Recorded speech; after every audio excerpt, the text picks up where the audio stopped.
Hey everyone, and welcome to this explainer. If you've ever felt like your massive capacity to care somehow leaves you completely and utterly exhausted, or maybe you keep finding yourself in relationships that just feel inexplicably draining, well, you are in exactly the right place. Today, we're exploring a really deeply important dynamic: how highly empathetic individuals can actually navigate a world that, honestly, sometimes seeks to exploit that very empathy. We're going to break down the exact mechanics of these toxic dynamics and, way more importantly, show you exactly how to reclaim your personal power. Okay, let's dive into this. Here is our roadmap for today. Section 1, Highly Sensitive People. Section 2, Narcissists and Manipulators. Section 3, The Trap of Losing Power. And finally, Steps to Reclaim Your Power. All right, Section 1, Highly Sensitive People, the empathic core. So, what exactly is a highly sensitive person, or an HSP?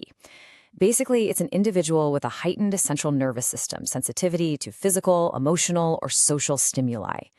And listen, if this sounds like you, it is absolutely crucial to understand that this is not some sort of flaw or a weakness. It's a literal physiological reality. Your brain literally processes information and absorbs the environment so much more deeply than the average person. You're the one noticing those subtle shifts in a room, the unspoken tension and the quiet feelings of the people around you. Now, these specific traits paint a picture of a uniquely caring individual, right? But they also reveal a built-in vulnerability. That deep emotional empathy and strong responsiveness to others' moods mean you naturally just want to help and heal. But that heightened sensory awareness and the tendency to absorb environmental stress, that means you're basically acting like an emotional sponge. When you're in a healthy environment, these are beautiful connecting traits, but expose them to intense or toxic environments, and man, this exact combination can lead to some profound emotional overwhelm. Which brings us to Section 2, Narcissists and Manipulators, the Dream. Let's define a toxic manipulator. This is someone who exploits, controls, or drains others to serve their own ego and needs, fundamentally lacking genuine empathy. And we aren't here to judge, we're just observing this psychological framework objectively. While the sensitive person is wired to connect and understand, the manipulator's psychological operating system is wired entirely around self-preservation and extraction. They don't view relationships as mutual partnerships. To them, it's a transaction where they have to remain the primary beneficiary. And this brilliantly illustrates exactly where the core conflict lies. On one hand, you have the highly sensitive person with a fundamental desire to heal and understand.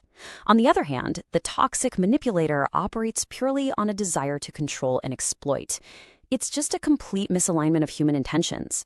One person is extending a hand to build a bridge, while the other is just looking for a way to cross that bridge and take all the resources on the other side.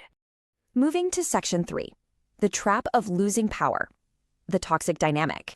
I really want you to take a moment and think about this question. Why do manipulators specifically target highly sensitive people? I mean, it's not a coincidence, and it's certainly not just bad luck. It is a highly specific, often completely unconscious targeting system. Let's uncover the actual mechanics of this destructive relationship. It all comes down to what we call the magnetic dynamic. See, empaths naturally want to fix what's broken. When they see a manipulator acting out, they often see a wounded inner child that just needs enough love to heal. Meanwhile, the manipulator desperately needs constant validation and an emotional supply. It's a lock and key fit, but a really toxic one. The manipulator systematically erodes the sensitive person's boundaries by weaponizing their conscience, basically using guilt to make the empath feel responsible for the manipulator's unhappiness. The really tragic irony here is that the sensitive person's natural instinct to help is precisely what causes them to become completely drained of their personal agency. So the crucial point is this very uncomfortable reality. Your deep empathy is the exact emotional resource a toxic individual seeks to consume. They don't value your empathy because they want to learn from it. They value it because it's the fuel that powers their ego. Recognizing this uncomfortable reality is the absolute first step toward taking your life back. Which leads us perfectly into Section 4, Steps to Reclaim Your Power, Breaking the Cycle. Let's move to and see how this builds into an actionable defense mechanism. Step 1, recognize the tactics. You have to literally name the gaslighting, the guilt tripping, and the blame shifting the second it happens. Step 2, establish firm boundaries with really clear consequences. You must define what behavior is unacceptable. Step 3, detach emotionally. This means stepping off that crazy emotional roller coaster they've put you on.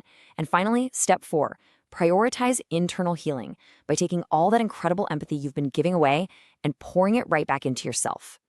I want to pause on this concept because I know it addresses a massive fear for highly sensitive people.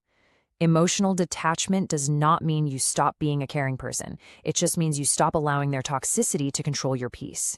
Setting a boundary doesn't destroy your empathic identity. In fact, it preserves it. You are simply closing the door to those who refuse to wipe their feet before walking into your life. I want you to remember this. Your sensitivity is a profound strength to be fiercely protected, not a weakness to be endlessly exploited. Being an empathic, highly sensitive person is a huge gift. It allows you to experience joy, art, and love with incredible depth. But a gift left unguarded will just be taken by those who have none of their own. Your job isn't to become hard and cold. Your job is to build a fortress around your soft heart. As we wrap up this explainer, I want to leave you with a direct question that demands some immediate action. What is the very first boundary you will set today to protect your emotional energy?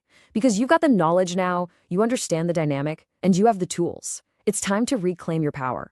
Thank you so much for joining me today, and I highly encourage you to go take that first step right now.